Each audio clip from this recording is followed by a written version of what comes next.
یه صلوات عنایت بفرمایید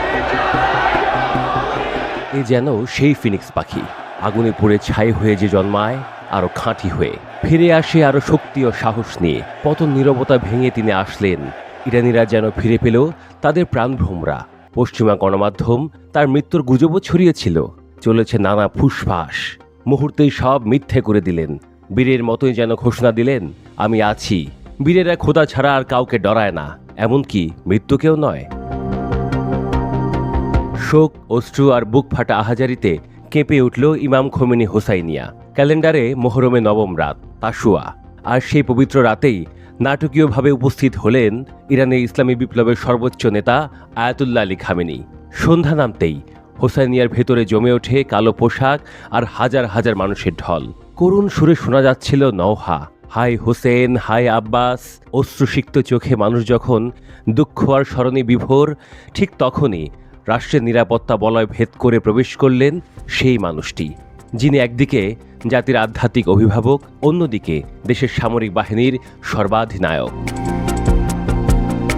নেতার প্রবেশ মুহূর্তেই এক বিস্ময়কর নিস্তব্ধতা নেমে আসে। মুহূর্ত পরে হলঘর যেন একসাথে উঠে দাঁড়ায়। খামেনি খামেনি ধ্বনিতে কেঁপে ওঠে দেয়াল। সেই মুহূর্তটি ভিডিও ফুটেজে ধরা পড়েছে। এই বছরে মোহরম যেন আরও ভিন্ন কারণে উত্তেজনাকর।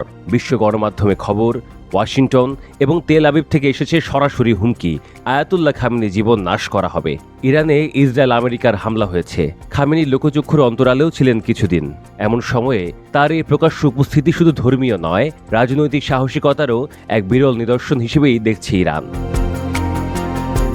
শোকসভায় উপস্থিত ছিলেন সরকার ও সামরিক বাহিনীর শীর্ষ কর্মকর্তারা। কেউ কেউ আবেগে কেঁদে ফেলেন, কারণ হুমকির পরেও মাথা নত করেননি তাদের নেতা।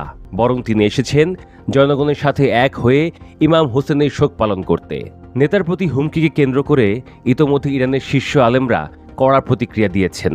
গ্র্যান্ড আয়াতুল্লাহ মাকারেম সিরাজি ও নূরে হামাদানি ফতোয়া দিয়েছেন, যারা ইসলামী বিপ্লবের নেতাকে হুমকি দেয় তারা খোদার শত্রু, তাদের রক্ত হারাম। এই ফতোয়া শুধু ইরানে নয়, পুরো শিয়া জাহানে আলোড়ন তুলেছে। ইরানি সর্বোচ্চ নেতার সাম্প্রতিক সাহসী ভূমিকার মধ্যে উল্লেখযোগ্য ছিল 12 দিনের যুদ্ধে ইসরায়েলের বিরুদ্ধে পরিচালিত পাল্টা সামরিক অভিযান। সেই অভিযানে সরাসরি কৌশলগত নেতৃত্ব দিয়েছিলেন খামেনি নিজে। তার নেতৃত্ব ইসরায়েল আমেরিকাকে পরাস্ত করেছে। এই রাত, এই শোকসভা আর এই নেতার আগমন সবকিছু যেন ইরানিদের কাছে এক রূপকথার মতো। 13 জুনের পর তারা সামনে দেখতে পেয়েছেন প্রাণভোমরা খামেনিকে, যেখানে একদিকে রয়েছে হুমকি, ষড়যন্ত্র আর অন্যদিকে রয়েছে প্রতিরোধ, সাহস, আত্মত্যাগ। খামেনি হয়ে উঠেছেন ইরানের প্রতিরোধের আরও জলজ্যান্ত প্রতীক।